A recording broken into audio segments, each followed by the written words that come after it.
Hi friends जय जगन्नाथ सांग मैंने चलते आज देखिए मो पोटल कोरमार रेसिपी आपसी बहुत कम समय बहुत कम मसला पोटल कोरमाटा बनइबी चलते आप देखिए से सामग्री गुड़ा मुझे देखी दूँ सांग मैंने मो पोटल कोरमा कौन कौन सब सामग्री यूज करुँचे आपण मैंने भलसे देखी दिंतु मो पोटल कोरमा को देखो ये भाव में काटी नहीं प्राइम नॉनवेज करी मसला पेस्ट नहीं पियाज नहीं चारू मगज काजू और टमाटो को पेस्ट करके नड़िया को भल भाव में कोरिकी तार रस बाहर कर नहीं जापर जीरा पाउडर नहीं जाइए लंका नहीं काश्मीर लंका गुंड नहीं जाइए कलर पाई और हल्दी पाउडर ये मीट पाउडर ये चिकेन पाउडर देन तेल एतिक सामग्री को लेकिन मु पोटल कोरमा बनइबी आप चलते देखिए पोटल कोरमाटा केमती बनाऊँ देखु कड़े गरम हो प्रथम आम तेल पकईदबा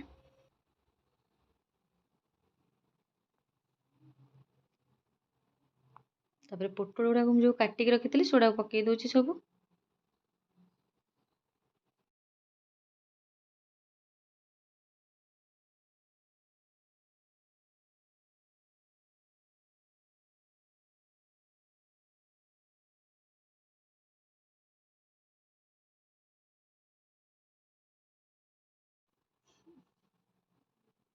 भल भाव में मिक्स करदे ताको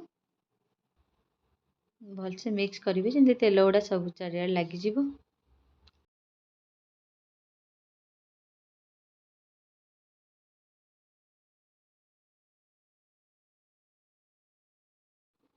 लुण टिके ऐड करदे जमी शीघ्र पाचिज पोटल गुड़ाक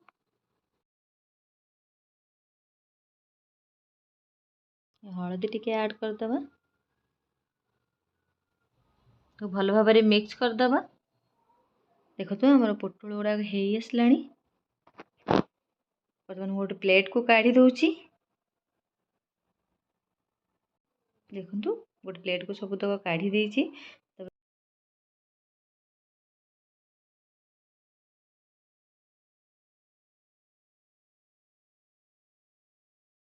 अल्प किसी तेल देदेबा कड़े हल्दी और लंका गुंड को जो रखी से पकई देती मु भल भाव में मिक्स करदे तेल रे देखो कलरटा बहुत बढ़िया आसी तब जो प्राइम नॉनवेज करी मसला पेस्ट रखी से ऐड कर दूची मुझे अदा रसुण पेस्ट देनी मुझे देदेची सब मसला अवेलेबल अच्छी तो सेटा देदेची से मु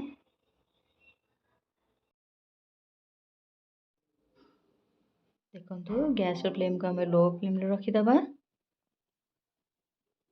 ना तलू लगिज आप भल भाव में मिक्स करुवे ना तलू लगिज से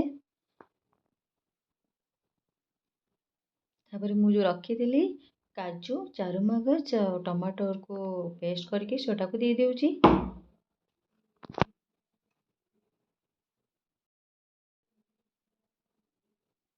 तापर जो पानी टिके दे दूची कारण लगिज ना तलू पानी टिके देदेवे आपण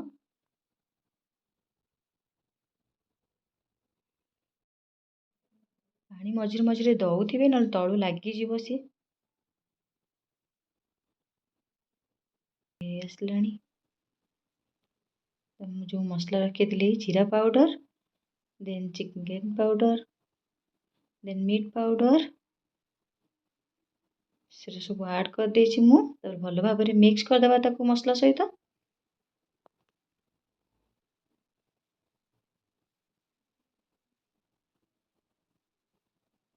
देखु मोर मसला भी हो आसला जस्ट टिके पानी आम ऐड करदबा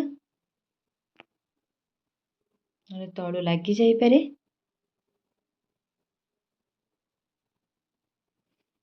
देखु मोर मसला गुड़ाक हो आसला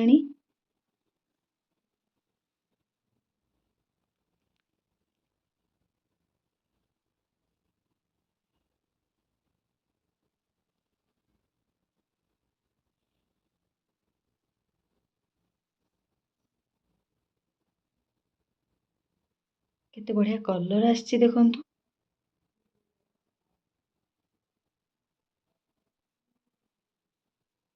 बहुत बढ़िया कलर आछि तार तापर हमें टिके चीनी ऐड करदबा ଭଲ ଭାବରେ ମିକ୍ସ କରିଦେବା ତାକୁ। ତାପରେ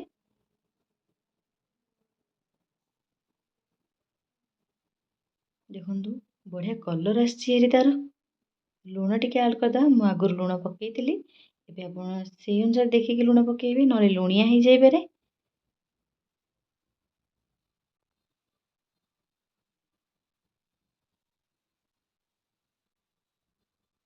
ଭଲ ଭାବରେ ମିକ୍ସ କରିଦେବେ ତାକୁ। ଦେଖନ୍ତୁ ମସଲା ମୋର କେମିତି ହେଇ ଆସିଲାଣି।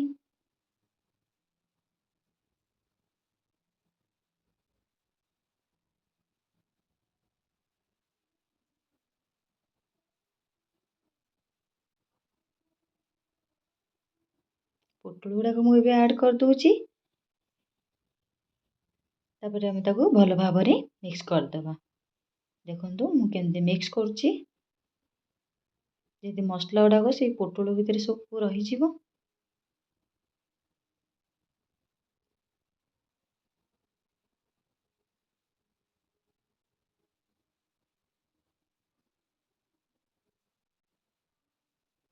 ଦେଖନ୍ତୁ କେମିତି ହେଇ ଆସିଲାଣି ମୋର ପୋଟଳ ଗୁଡ଼ା, କେମିତି ହେଇ ଆସିଲାଣି ଦେଖନ୍ତୁ।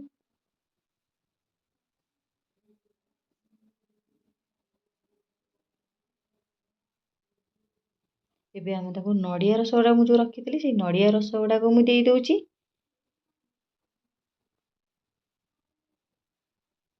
ତାପରେ ଆମେ ତାକୁ ଭଲ ଭାବରେ ମିକ୍ସ କରିଦେବା। ନଡ଼ିଆ ରସ ଗୁଡ଼ାକ ଯେମିତି ଚାରିଆଡ଼େ ଖେଳିଯିବ।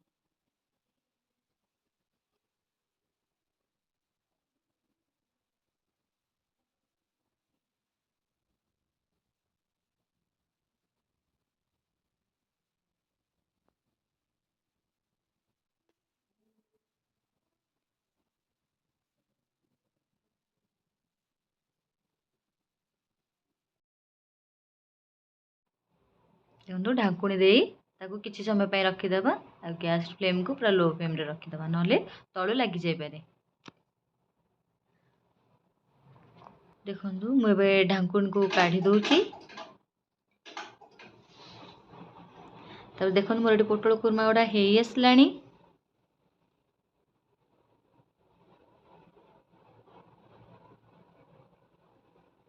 ଭଲ ଭାବରେ ଘାଣ୍ଟୁଥିବେ, ନହେଲେ ତଳୁ ଲାଗିଯାଇପାରେ।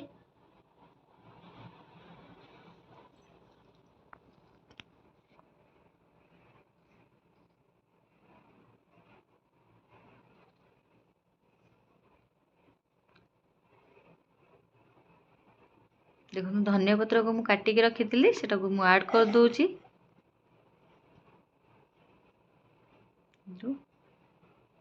ତାପରେ ମିକ୍ସ କରିଦେବେ।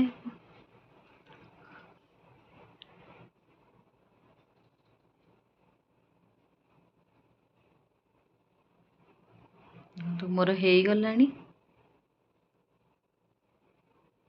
ଗ୍ୟାସ୍ଟାକୁ ମୁଁ ଏବେ ଅଫ୍ କରିଦେଉଛି। ମୋର ପୋଟଳ କୁର୍ମାଟା ରେଡ଼ି ହେଇଯାଇଛି। ମୁଁ ବର୍ତ୍ତମାନ ମୋ ହଜବେଣ୍ଡକୁ ସର୍ଭ କରିଦେଉଛି। ସେ ଆସିଲେଣି ଖାଇବାକୁ। ଟିକେ ଟେଷ୍ଟ କରି କୁହ କେମିତି ଲାଗୁଛି।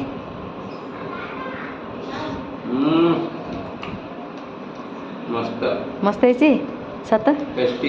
ପୁରା ଲୁଣ ସବୁ ଠିକ୍ ଅଛି, ପରଫେକ୍ଟ। ଆପଣଙ୍କୁ ଲାଗୁଥିବ ଯେ ମୁଁ ପିଆଜଟା ଦେଖେଇଲି କ'ଣ ପାଇଁ ମାନେ ସେଥିରେ ପକେଇଲିନି, ସେଟା ମୁଁ ଗାର୍ନିସିଂ ପାଇଁ କାଟିଥିଲି, ସେଟା ଆପଣଙ୍କୁ କହିବାକୁ ଭୁଲି ଯାଇଛି।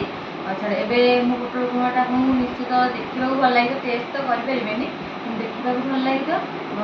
ଯଦି ଭଲ ଲାଗିଥିବ ଆପଣଙ୍କୁ ମୋ ଭିଡ଼ିଓଟା, ତାହେଲେ ଆପଣ ଲାଇକ୍, କମେଣ୍ଟ, ସେୟାର କରିବେ ଆଉ ମୋ ଚ୍ୟାନେଲକୁ ସବସ୍କ୍ରାଇବ୍ କରିବେ।